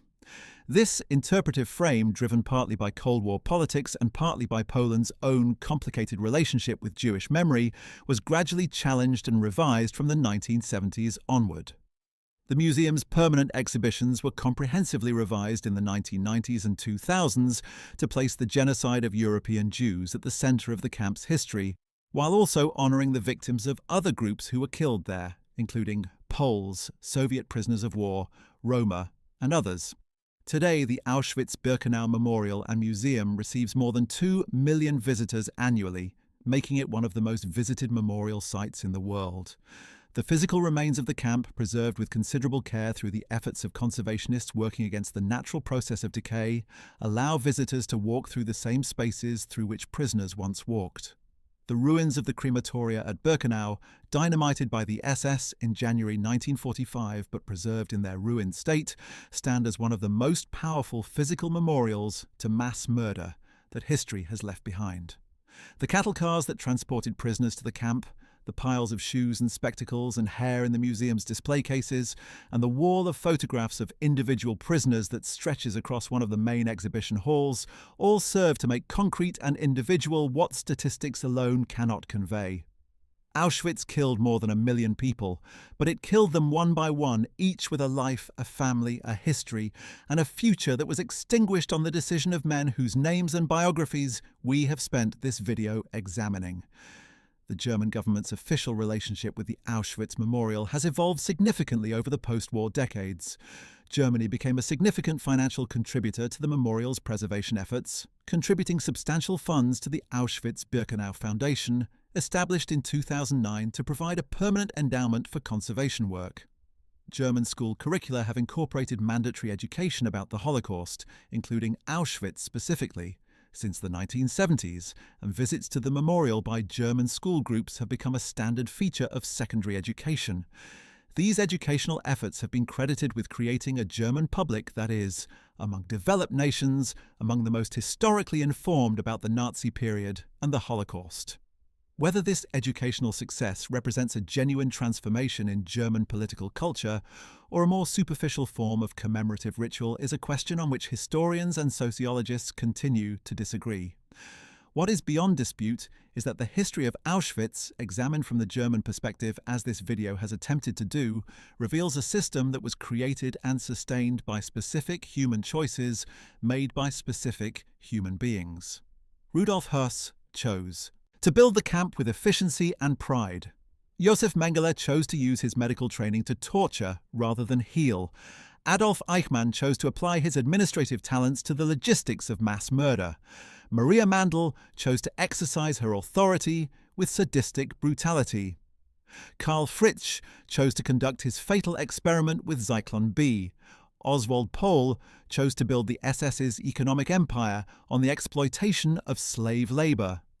Heinrich Himmler chose to visit Auschwitz, watch the gassing of a transport of Dutch Jews, and pronounce himself satisfied with the operation's efficiency. Each of these choices was made by a human being who was not compelled by irresistible external force, but who acted from a combination of ideology, ambition, obedience, and the accumulated moral callousness of progressive participation in evil. Understanding that these were choices made by people who could have chosen differently is not a comfort, but it is an essential historical truth, because it means that the conditions that made Auschwitz possible were human conditions, not supernatural or demonic ones, and that the prevention of future atrocities depends on human choices as well. The history of Auschwitz is also a history of survival, of the extraordinary human capacity to endure conditions designed to destroy not only the body, but the spirit. The survivors who walked out of Auschwitz in January 1945 and the months that followed carried with them memories and testimonies that became the evidentiary foundation of everything we know about the camp.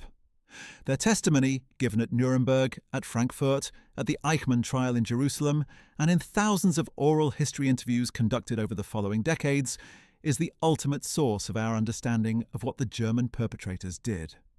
Without the survivors' willingness to speak about what they had experienced, to submit themselves to the trauma of testimony in service of historical truth, the perpetrators might have succeeded in their aim of concealing what they had done. The survivors did not allow that concealment to succeed. And so, more than 8 decades after the camp first opened its gates, and more than 80 years after it was liberated, we still know with remarkable precision and completeness what the men and women of the SS did at Auschwitz. We know their names, their ranks, their specific actions, and in most cases, their post-war fates. We know the names of the crematoria, the gas chambers, the subcamps. We know the dates of the major deportation operations and the approximate numbers of people murdered in each. We know because the perpetrators kept meticulous records that they could not entirely destroy, and because the survivors remembered and testified with unflinching accuracy.